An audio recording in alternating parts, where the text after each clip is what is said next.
et autres produits sont des additifs aux aliments du bétail, et en particulier le porcin. Ouais, je rebondis là-dessus parce que André a ouvert un peu le débat sur la pollution des eaux en Bretagne, parce que trop longtemps on a focalisé d'abord sur les nitrates, à juste titre, puisque on avait derrière les réglementations européennes un outil pour intervenir avec ça. Et on a oublié plein d'autres choses.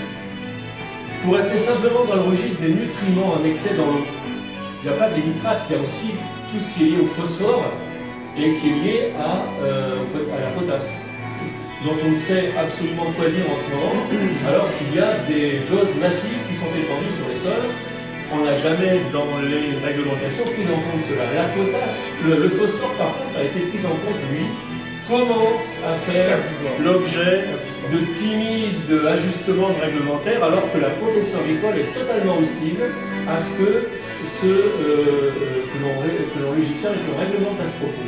Et c'est notre assaut régulier de Bretagne, à travers les combats gagnés précisément contre des excès en la matière sur des extensions d'élevage et des dossiers validés par les préfets, que la préfète de région à l'époque, Mme Malborne, a saisi une commission ad hoc avec tous les experts français sur la problématique pour proposer un certain nombre de pistes.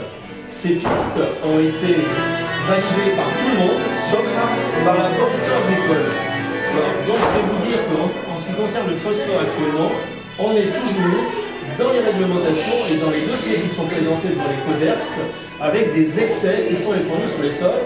Le phosphore en Bretagne dans les sols, les agriculteurs sur les sols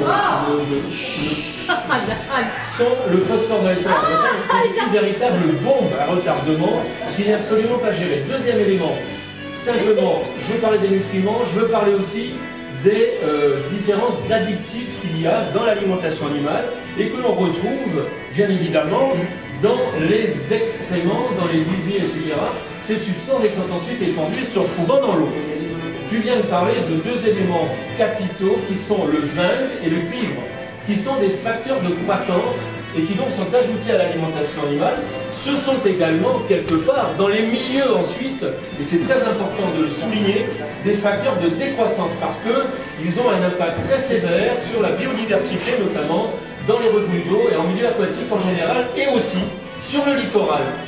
Dernier élément, pour ce qui est également des additifs élémentaires, c'est que l'enférence notre cause. Ouais. Je suis désolé. Salut. Ça va? Je t'en prie. C'est à cause de Dan, hein, excuse-moi. Non, mais on va faire un petit blanc là, et que je continue parce que c'est important de dire ça. Ceci. Un autre élément, les antibiotiques. Voilà. Vous avez tous vu le petit gamin à la télé, pour vous dire les antibiotiques, c'est pas automatique. Et bien sachez que la masse des antibiotiques qui est utilisée ne l'est pas pour soigner les humains. D'ailleurs, bientôt on ne pourra plus les soigner avec parce qu'il y a de plus en plus de résistance. Il y a très peu de molécules qui restent actives, il en reste très peu, 2 ou 3 simplement. Et on a dans les hôpitaux de plus en plus de gens qui meurent parce qu'on ne peut plus les soigner. Il n'y a plus d'antibiotiques qui sont référents pour les pathogènes qui les assaillent et les résistances qu'ils provoquent. Alors ces antibiotiques ont été et sont encore utilisés non pas en traitement curatif chez les animaux d'élevage, mais simplement en facteur de croissance, et ça il faut le savoir. Facteur de croissance comment? Tout simplement, lorsque l'on fait ingérer à un porc ou à une volaille des antibiotiques en permanence dans son alimentation, et bien en même temps, on a une manière de réguler en quelque sorte sa microflore intestinale. Ça s'appelle le microbiote. Et donc, on agit sur des bactéries que l'on tue avec ces antibiotiques et les éléments, les métabolites, on va dire, qui sont ensuite disponibles, permettent une prise de... qui ne servent pas à l'alimentation de ces bactéries, servent ensuite à... la prise de poids de l'animal est en conséquence de cette utilisation des antibiotiques dans l'alimentation. Et donc c'est un gain pour l'éleveur. C'est pas énorme, ça représente entre 5 et 10%, mais c'est quand même relativement important lorsque l'on est dans des situations relativement fragilisées économiquement. Et ça, il faut le savoir. Il n'y a pas de nitrates, Il n'y a pas le phosphore qui n'est même pas encore géré, c'est infiniment pire que les nitrates. Demain, moi je suis à Pont-l'Abbé, conférence de presse d'eau et rivière de Bretagne. Qu'est-ce qui se passe à Pont-l'Abbé? Il y a une retenue d'eau qui sert à l'alimentation de tout le pays Bigoudin, une énorme réserve d'eau brute. Eh bien, le pays Bigoudin a été alimenté cet été par une eau qui était extrêmement polluée, très probablement, parce que je n'ai pas encore les analyses de la SOR, mais je les aurai, par des cyanobactéries. C'est sûrement même des cyanobactéries.